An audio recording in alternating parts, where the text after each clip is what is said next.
Hello, everybody. Wanted to do a video. I just got off a video call with Charlie Ward and Mark Atwood and a few of my colleagues from my course, a marketing course that I'm taking that is really wonderful. And we were talking about how the entire world is fearful, and how this course is actually allowing people to find their voice. And I think this is extremely important. I think that especially women have been the ones kind of leading this change of heart, literally a change of heart in the human civilization that we've seen happening come to a climax in the past couple of years. And of course, the men are also very instrumental, but not as many men have been vocal as women have. And there's time for this. At the same time, it's been a way to realize that despite centuries, eons of keeping people down and burning people at the stake, killing them for saying a prayer the wrong way, killing them for liking cats, killing them for spending too much time out in nature, maybe even talking to trees, things that are unimaginable these days. We realize that no matter what, the human spirit is indomitable, and the time has come for us to speak our truth.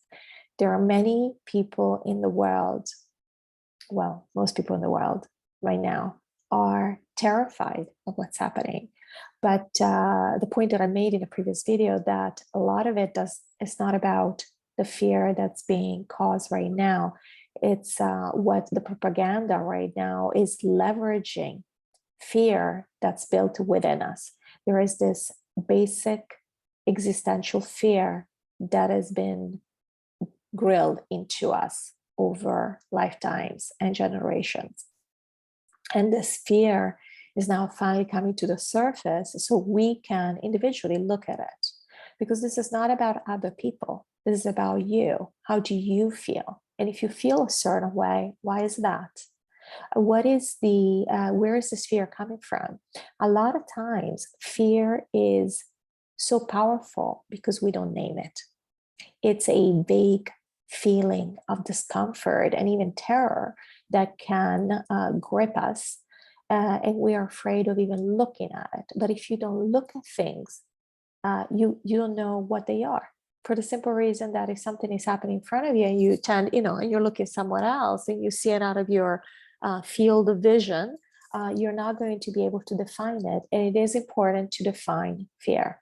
There are fears that are quite justified. For example, if you're afraid of, I don't know, if you're afraid of dogs because you've been badly beat by a dog when you were a child, you might have a very good reason for that. Of course, you might be able to do something about that as well, because it doesn't mean every dog is going to do that to you, and you're no longer a child. So obviously the odds are different. But what I'm trying to say is that there are fears that are really justified in our own personal experiences from this lifetime. And there are fears that we realize that when we look at them, we don't know where they're coming from. And the reason is because they might have not been something that we can put our finger on in this lifetime, we can justify in this lifetime.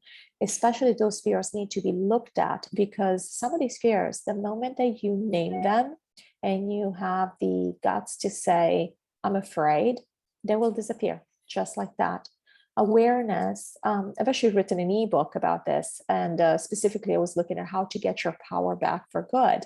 And there are 3 steps in this. And the very first step is gaining awareness. And the reason awareness is so important is because in some cases, it is sufficient to look at things and be aware of them. And the moment you are aware, they dissipate. There is not even need to do anything else in addition to that. And you've liberated yourself. You are now free, just for actually having the guts to look at things.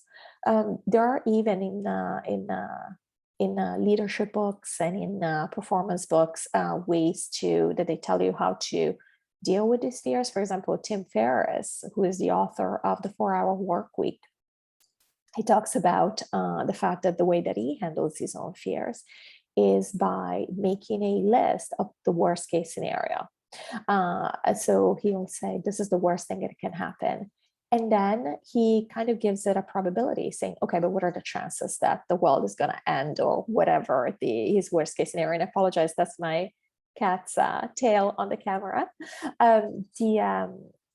And at that point, he knows that if the probability of worst case scenario happening is so small, he's not going to, his life is not going to end if he takes on a certain project or does something that is scaring him. And I have personally, excuse me, she keeps hitting the camera.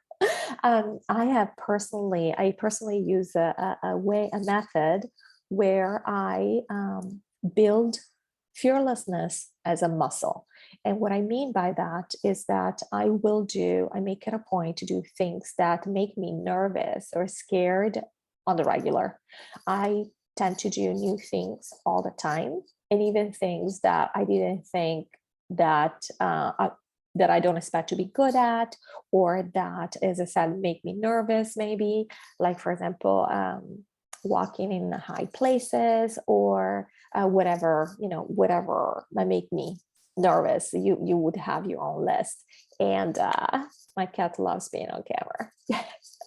And that builds a muscle, because we learn that what we think of as fearful things are just things most of the time.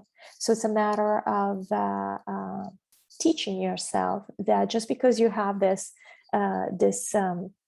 feeling that comes over you doesn't mean you have to pull back and go, and shove it down and pretend it didn't happen. It's like every other feeling. You can actually look at things, look at this feeling, and decide for yourself if it's something you want to heed or not. And there are times that you are going to want to heed this. There is a reason for fear. If you're afraid that you're going to fall off a skyscraper because you're hanging on outside of a window on the 30th floor, you should definitely heed that. You don't want to, there's a point to fear. Not all fear is unfounded. However, a lot of our behavior is based on unfounded fears, and fears that we just are too afraid to look at. But the moment that you look at it, you might decide that it's really nothing, or it's something that you can very well handle. And as you get better at looking at fear and handling it, you'll become less and less fearful. And isn't that the best thing that could ever happen to us? We realize so many of our limiting beliefs and the ways that we hold ourselves back is because of these fears that really are not the end of the world when you go and really analyze them. So I hope this helped, and you have a great day. Bye.